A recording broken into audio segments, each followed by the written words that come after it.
Yo, listen up, here's the story about a little guy that lives in a blue world.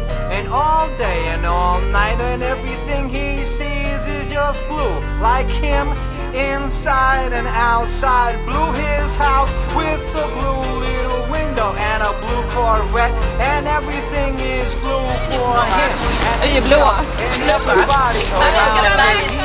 Inte jag en tv-klipp. Ja. Så vi bara tänkte gå till Hemköp och tillbaka. Vi filmade nu, hej! Kola! Ringer till Marco. Tycker ni också? Ska vi färja?